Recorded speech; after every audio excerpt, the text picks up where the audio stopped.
여러분 안녕하세요. 이제서야 이해되는 불교의 저자 원영입니다. 그동안 잘 지내셨는지요? 이 방송을 녹화하는, 이 유튜브를 녹화하는 이 시점은 입추가 지났습니다. 그래서 그런지 아침 저녁으로 선선한 바람, 글쎄요 막 더운데도 불구하고 바람 한 줄기 시원하게 그렇게 스칠 때가 있는 것 같습니다. 계절은 이렇게, 절기는 이렇게 딱딱 맞추어서 우리를 찾아오네요. 이제 머지않아서 가을이 올 거라고 생각이 듭니다. 여러분 더운 날씨에도 기운 내시고요. 힘내서 열심히 사시고 열심히 공부하시기 바라겠습니다. 자, 지난 시간에 이어서 오늘은 고집멸도 사성제 가운데 지난 시간에 고성제와 집성제에 대해서 설명을 했다면 오늘은 멸성제와 도성제에 대해서 말씀드리도록 하겠습니다. 그런데 여러분 참 이상하지 않습니까? 괴로움과 괴로움의 원인에 대해서 이야기를 했는데 원래 원칙대로 생각을 해보면 괴로움의 원인이 먼저 있고 원인이 있어서 괴로운 것 이렇게 순서가 돼야 되지 않겠어요? 집성제 다음에 고성제 이렇게 말이죠. 그러나 부처님은 늘 그렇듯 현재의 관점, 현재 시점을 가장 중시하셨습니다. 그래서 우리가 살아가는 동안에 내가 있는 그 자리에서 내 괴로움을 먼저 파악하는 것, 그리고 그 원인을 파악하는 것, 이렇게 순서가 나누어져 있습니다. 그러면 그 원인을, 괴로움의 원인을 찾았다면 어떻게 해결할 것인가? 그것이 그 과정이 바로 괴로움의 소멸에 이르는 길입니다. 그것을 도성제라고 하는데요. 부처님은 마찬가지로 도성제부터 말씀하시지 않고 멸성제부터 이야기를 하셨습니다. 괴로움의 소멸. 사실은 그 괴로움의 소멸에 이르는 길, 그 길을 우리가 따라가야 수행을 해야만이 괴로움의 소멸에 이르는데 도성제를 닦아야 멸성제에 이르는데 멸성제부터 이야기를 하신 겁니다. 왜 그럴까요? 여러분들 생각해 보십시오. 굉장히 이상하지 않습니까? 그런데 부처님께서는 깊은 뜻이 있으셨습니다. 왜냐하면 우리가 예를 들어서 감기에 걸렸다 이러면 감기약 먹어 이렇게 하잖아요. 감기 걸렸어, 나 독감 걸렸어, 그러면 병원에 가 이렇게 얘기를 하고 어디가 아파 그래도 병원 가서 약 먹고 진료하고 또 그 처방 받아서 약을 먹고 또는 뭐 어디가 다쳤다 부러졌다 하면은 수술을 받고 이 모든 과정을 우리는 압니다. 그죠? 굉장히 사소한 것 같지만 우리는 너무나 잘 알고 있습니다. 말하자면 고통을 소멸하는 방법도 고통을 소멸하기 위한 방법에 따라서 우리가 생활을 하면 그 고통이 소멸된다는 것을 누구보다 잘 알고 있습니다. 마찬가지로 마음에 관한 것뿐만 아니라 육신에 관한 것, 그리고 이 세상의 모든 문제점들도 다 마찬가지예요. 그 방법을 내가 행했을 때 그것을 실천하느냐 아니냐에 따라서 그 결과가 달라질 뿐이지 그것을 잘 따랐을 때 실천했을 때의 결과는 반드시 괴로움의 소멸에 이른다. 이것을 먼저 이야기하신 겁니다.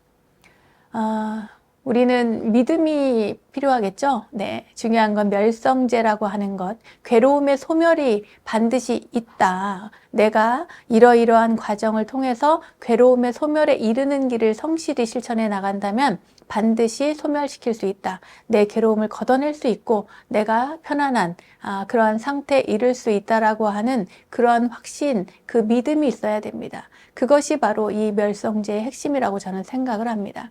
그냥 괴로움의 소멸이 있어 뭐 이렇게 니르바나 열반 이런 이야기를 하지만 사실은 그것은 믿지 않고서는 안 된다는 거죠. 그냥 있어 하고 넘길 일이 아니라는 거죠. 내가 확신을 가지고 그 실천을 하겠다 이러한 믿음, 내가 그렇게 성실하게 실천해 나가면 반드시 열반에 이를 것이야, 괴로움의 소멸에 이를 것이야, 멸성제를 이룰 것이야 라고 하는 그러한 다짐, 그것이 바로 멸성제의 핵심입니다. 병원에 가서 약을 먹고 뭐 약만 먹으면 됩니다 해가지고 약을 처방받아서 먹는 것과 또 이것은 수술을 해야 됩니다 하면 수술 받아서 하면 되고 그 모든 것들이죠. 근데 불교에서는 이 멸성제를 니르바나라고 해서 또 빨리어른 닙바나라고도 합니다. 열반이라고 하는 단어로 이야기를 하는데 이것은 말이죠. 모든 번뇌를 소멸시키는 것을 이야기합니다. 우리는 깨달음을 이야기할 때 열반이라는 단어를 쓰기도 하고 해탈이라고 하는 단어를 쓰기도 합니다. 근데 이 열반이라고 하는 것은 괴로움의 소멸을 번뇌로서 이야기를 합니다. 번뇌가 소멸된 상태. 이것을 마치 뭐라고 얘기하냐면 촛불이 이렇게 초에 불이 켜져 있을 때 그 촛불을 후 하고 불었을 때 불어 꺼진 상태. 그러니까 모든 번뇌가 촛불이 꺼지듯이 훅 불어서 꺼진 그 상태를 우리는 니르바나라고 하고 열반이라고 합니다. 그리고 또 하나 해탈이라고 하죠. 번뇌가 소멸된 것을 열반이라고 한다면 해탈이라고 하는 것은 벗어나는 것을 이야기합니다. 무엇으로부터 벗어나느냐?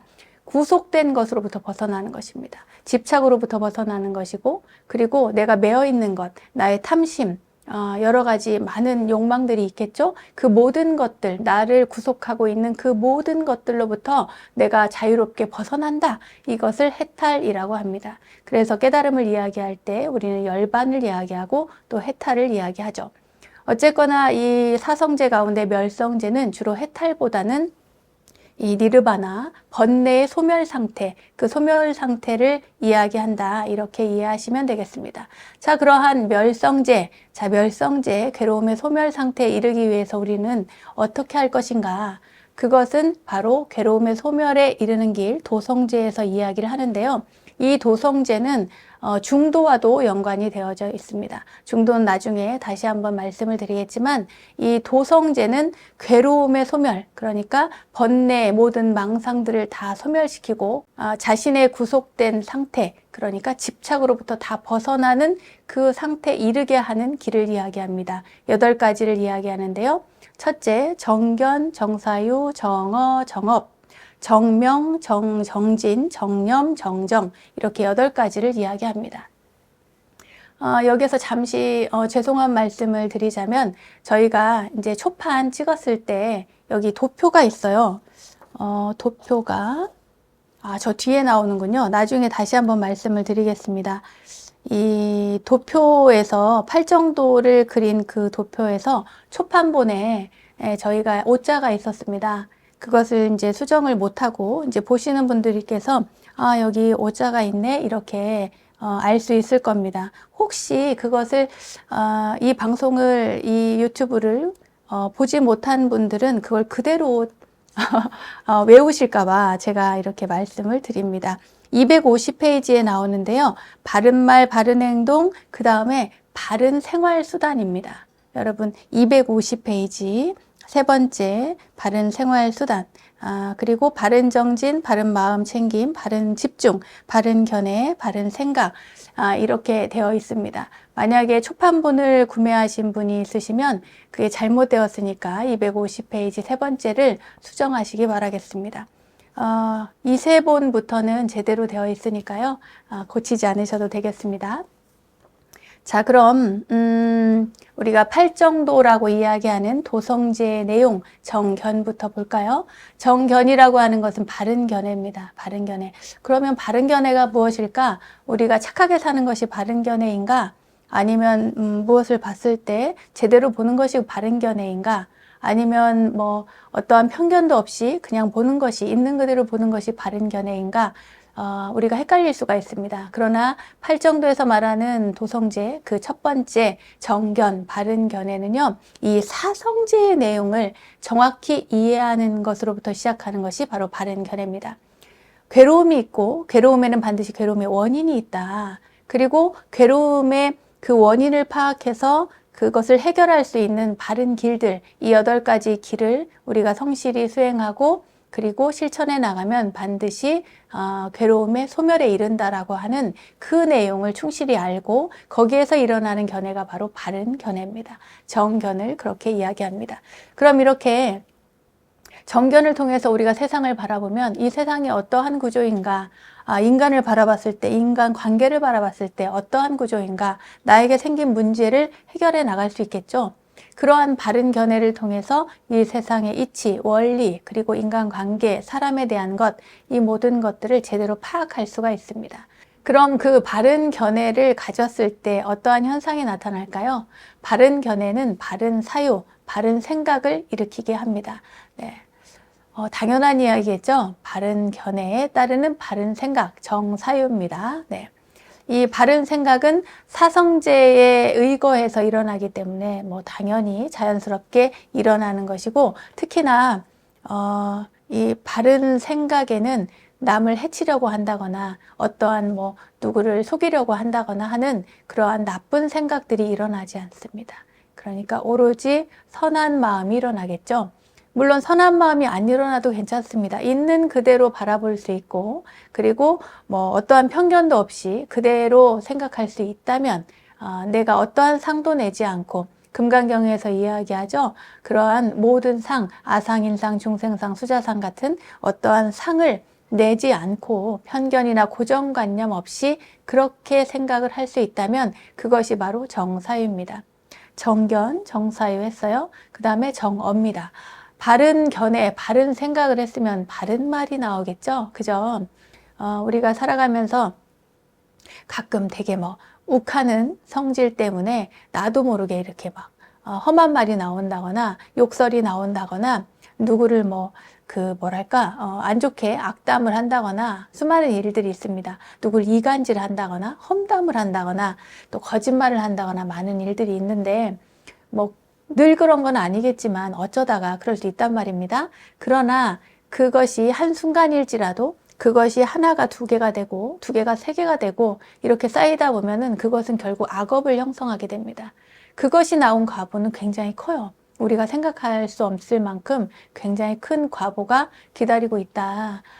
꼭 과보 때문이 아니더라도 여러분 정견, 정사유, 그 다음에 정어, 바른 말을 하는 것은 우리가 일상을 살아가는 데 있어서 좋은 말, 그것은 유대관계, 좋은 인간관계, 그리고 이 세상을 헤쳐나가는 데 있어서 무엇보다 중요한, 아주 중요한 그러한 생활 습관입니다. 정견, 정사유, 정어, 그 다음에 정업입니다. 정업은 말하자면 이제 바른 행동이에요. 바른 생각도 했겠다. 우리 노래도 있잖아요. 바른 생각, 바른 말. 맞나요? 바른 행동이. 노래까지 하게 되네. 자, 이렇게 바른 생각, 바른 말, 바른 행동. 여기에서 나타나는 바른 행동, 바른 행위가 바로 정업입니다. 내가 하는 모든 행위. 그것은 결국에 이제 나에게 선업을 가져올 수도 있고, 악업을 가져올 수도 있고, 그 결과를 가져올 수 있겠죠. 우리가 사찰에 가서 삼기오개라는 걸 받습니다. 불자라면 누구나 삼기오개를 받죠. 물론 안 받은 분들도 계시겠지만 가급적이면 어딘가에서 삼기오개를 준다 이러면 가서 받으십시오. 옛날에는요. 불자라는 게 그냥 절에만 가면 불자가 아니었습니다. 불교도인가 아닌가를 구분하는 척도는 바로 삼기오개입니다. 삼기오개를 받은 사람은 명확하게 불자이고 삼기오개를 받지 않은 사람은 아직 불자가 아니라고 했습니다. 반드시 수계의식을 하게 되면 꼭 가서 수계를 받으시고요. 그리고 불명을 받으셨으면 그에 따른 행동, 바른 행동을 하고 그리고 살아가면서 부처님의 가르침에 따라서 남을 해친다거나 이런 행동을 해서는 안 되고 항상 이 육신을 통해서 하는 맑은 업을 쌓기 위한 좋은 행위들을 많이 하셔야 됩니다. 이것이 바로 정업입니다. 정견, 정사유, 정어, 정업. 그 다음에 뭐가 있을까요? 정명이 있습니다. 정명은 바른 직업을 이야기합니다. 바른 생활 수단을 이야기하는 거죠. 내가 살아감에 있어서 어떠한 생활 수단을 통해서 돈을 벌고 생계를 유지할 것인가 이것을 생각해 보십시오.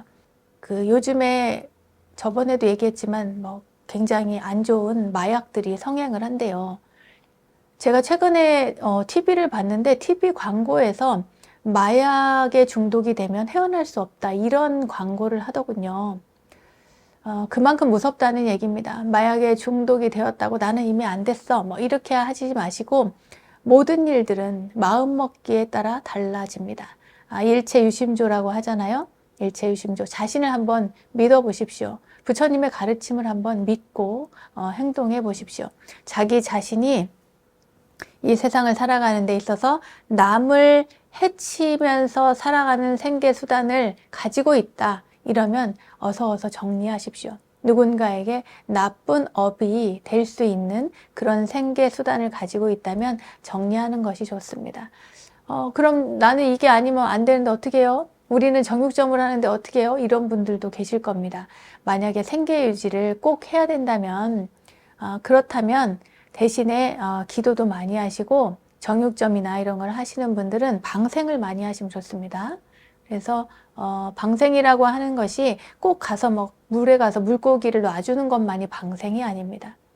내 마음의 나쁜 것들, 내 마음의 원망, 누군가의 마음속에 자리 잡은 집착, 이 모든 것들을 내려놓게 만드는 것, 그것이 바로 방생입니다. 꼭 물고기 사서 또는 새를 사서 무언가를 사서 나와서 이렇게 놔주는 것만이 방생이 아니다. 마음을 놓아주는 것이 바로 방생이다. 생명을 존중하고 소중히 여기는 것, 그 모든 것들이 다 방생이다. 그리고 반드시 그런 생계를 가지고 있는 분들, 그런 생활 수단을 가진 분들은 항상 참회를 하시고 참회 진언을 하면 참 좋습니다. 참회 진언, 옴 살바무자모지 사다야 사바하, 이것을 계속 반복적으로 하셔도 좋고요. 또 원어로 하면 옴 사르와 붓다 보디사투와 소아라고 하는 그 원어를 써서 하셔도 좋고, 참회를 하면서 생활을 하시면 좋습니다. 그런데 재밌는 게 뭐냐면요. 참회 진언의 내용을 잘 살펴보면 뭘 잘못했습니다가 아닙니다. 참회 진언은 거룩한 부처님, 이 세상의 모든 부처님과 보살님, 그러니까 불보살님께 귀의합니다 라고 하는 내용입니다. 옴 사루와 붓다 보디사투와 수아, 이 모든 이 단어에 들어있는 내용이 존귀하신 불보살님께 귀의합니다 라고 하는 내용입니다. 되게 뜻밖이죠. 참회 진언 속에는 그러한 내용들이 담겨져 있습니다. 그러한 어떤 내가 원하지 않는 생계 수단을 통해서 살아간다면 반드시 참회 진언을 하시고 내 삶을 정화시킬 수 있는 그 어떠한 의식이라도 기도라도 항상 하셔야 된다는 것 여러분 잊지 마시기 바랍니다. 자, 정견, 정사유, 정어, 정업, 그 다음에 정명까지 했어요. 그 다음에 뭐예요? 정진, 부지런히 정진해야 되겠죠? 이 세상은, 글쎄요. 저는 그렇습니다. 반복되는 사람들은 이제 쳇바퀴, 다람쥐 쳇바퀴 돌듯이 사는 이것이, 너무 괴롭고 힘들다. 이렇게 말하는 분들도 있습니다. 사실 출가한 스님들은 아침, 점심, 저녁으로 기도하고 그렇게 살잖아요. 예경하고. 그리고 생활도 되게 바쁘고 많은 일들이 있고, 이제 가끔 저희끼리 우스갯소리로 하는 이야기 중에 반복학습을 잘하는 사람이 수행을 잘한다. 그래요. 반복학습을 잘한다는 건 결국, 반복되는 그 모든 일들을 내가 성실하게 이행하고 노력한다. 정진한다. 이 말입니다. 부지런히 정진하는 것. 우리가 세상이 너무 원망스럽고 힘들고 괴롭다고 해도 그것이 어떻게 할 거예요? 나 다 때려칠 거예요? 아니면 죽을 거예요? 그런 게 아니잖아요. 열심히 사는 거 말고는 방법이 없습니다. 그리고 열심히 사는데 기왕이면 성실하게, 그리고 불평, 불만을 좀 거두고, 그리고 내가 선량한 마음으로 열심히 사는 것 말고는 방법이 없습니다. 그렇다고 내가 너무 화가 난다고 누구 때릴 거예요? 뭐 할 거예요? 누굴 죽일 거예요? 뭐 할 거예요? 결국 그러한 행위들은 모두가 나쁜 업을 쌓는 것과 동시에 이미 경찰에 잡혀가서 좀 혼쭐이 납니다. 그죠? 그러한 과보를 바로바로 받기 때문에 어차피 살아가는 인생, 내가 머무는 이 자리에서 최선을 다해서 열심히 반복적으로 정진을 잘하면서 살아간다. 그렇게 해야 마땅하고 그렇게 하는 것밖에는 방법이 없다고 저는 생각합니다. 여러분 열심히 생활하시고요. 기왕에 사는 것 우리 조금 더 밝게 맑게 그렇게 살아보면 어떨까요?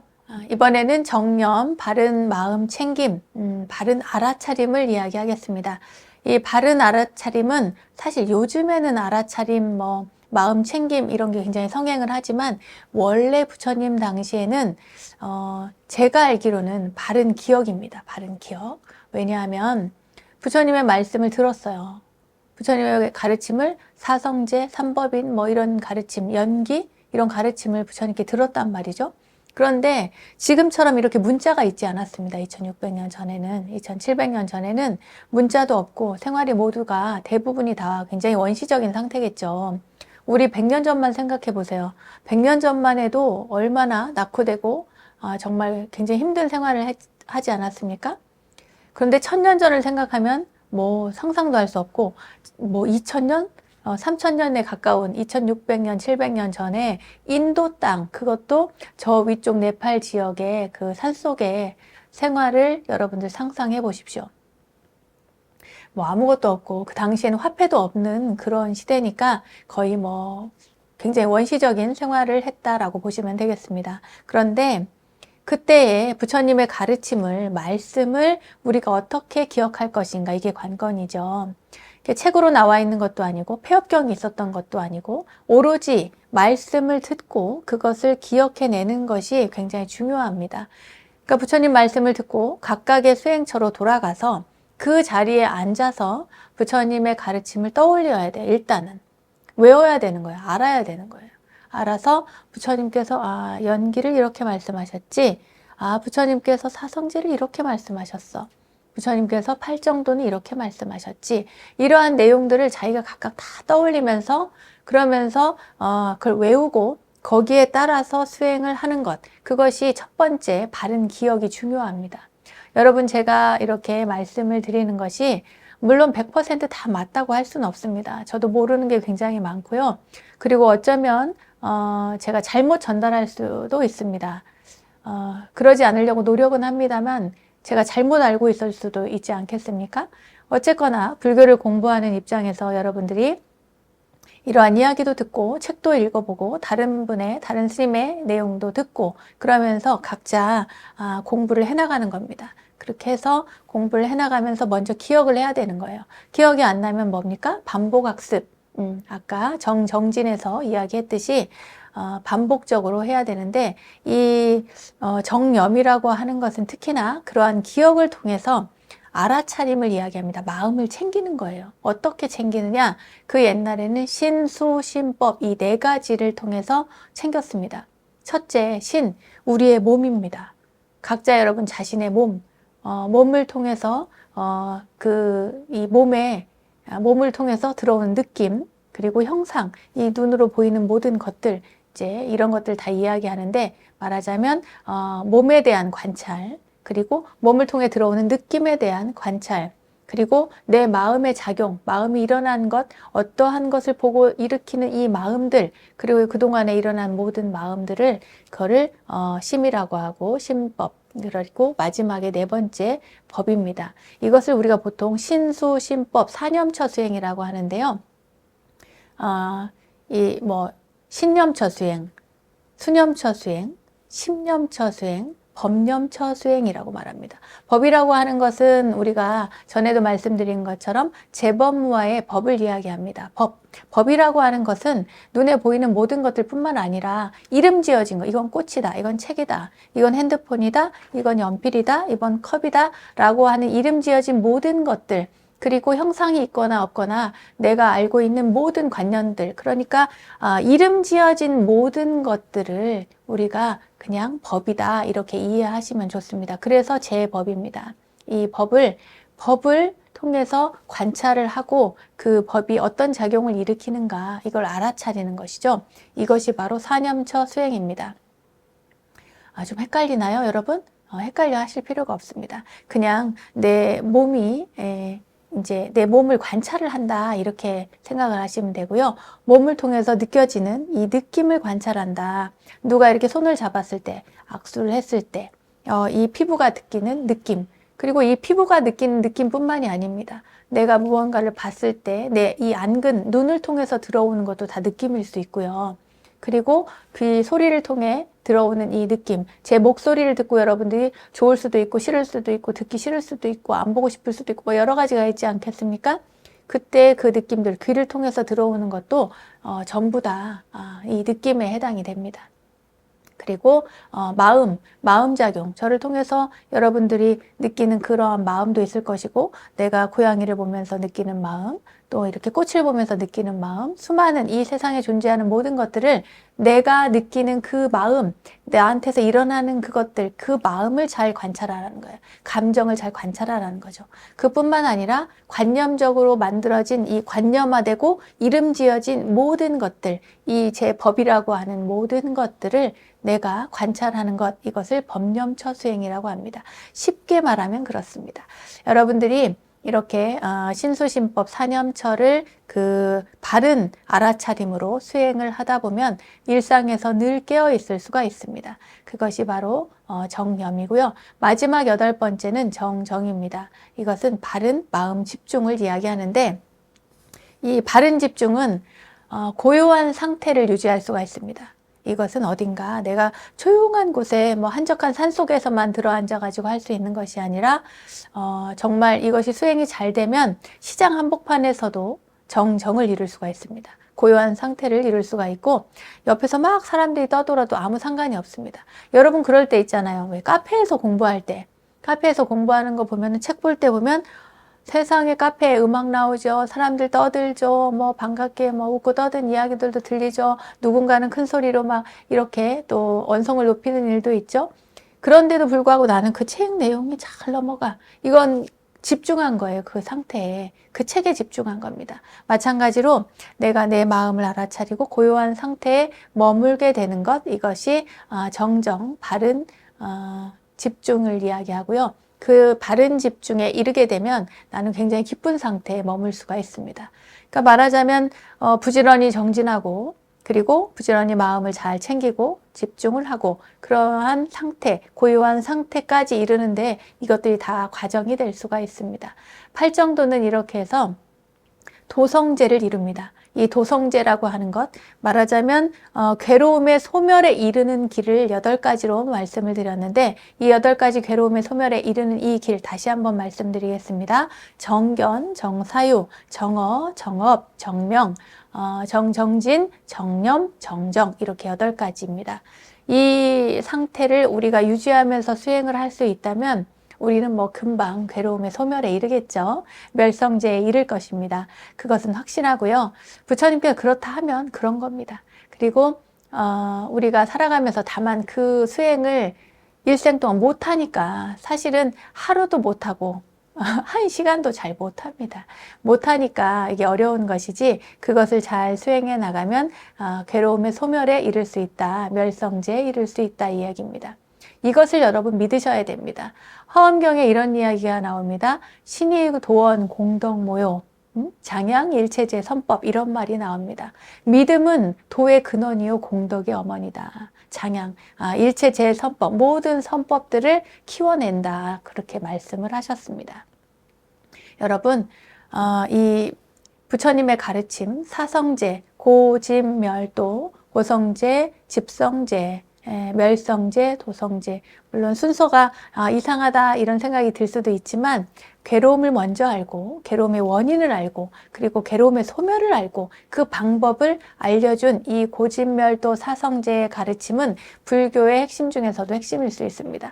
제가 삼법인도 굉장히 중시하면서 여러분들께 말씀을 드렸는데 사실 초기 불교를 공부하시는 분들은 삼법인보다 사성제를 먼저 이렇게 말씀을 하십니다.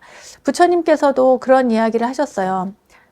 책에서 133페이지에 보면 두 번째 단락에 부처님께서는 비구들에게 예나 지금이나 내가 가르치는 것은 괴로움과 괴로움의 소멸에 이르는 길일 뿐이라고 말씀을 하셨습니다. 우리가 괴로움과 괴로움의 소멸에 이르는 길을 분명히 오늘 알았으니까요. 여러분들 노력을 하시면 좋겠습니다. 이 사성제라고 하는 것은 연기설을 체계적으로 이렇게 교리적으로 설립해 놨다, 성립해 놨다. 여러분 이렇게 이해하시면 되겠고요. 또한 중도의 입장을 설명할 때, 중도라는 걸 설명할 때 중도가 뭡니까? 이러면 우리는 보통 팔정도가 중도입니다. 이렇게 이야기해요. 왜냐하면 이것을 실천하는 것, 중도의 삶을 실천해 나가는 것이 바로 팔정도의 실천이기 때문입니다. 여러분 오늘 괴로움을 없애고 행복으로 가기 위한 그 길, 괴로움의 소멸에 이르는 길, 고집멸도 가운데 멸성제와 집성제에 대해서 알려드렸으니까요. 이 가르침을 충분히 복습하시고 팔정도는 꼭 외우시기 바랍니다. 우리가요, 외워야, 그래야 그것을 알고 실천해 나갈 수가 있습니다. 그러니까 바른 기억을 통해서 수행을 해나가고 그리고 하루하루 좋은 선업들을 쌓아서 우리가 괴로움의 소멸에 이르는 길 그곳에 도달할 수가 있습니다. 자, 무엇보다 팔정도를 실천하시기를 생활에서 꼭 실천하시기를 바라며 오늘 공부는 여기에서 마치도록 하겠습니다. 지금까지 함께 해주셔서 고맙습니다. 성불하세요.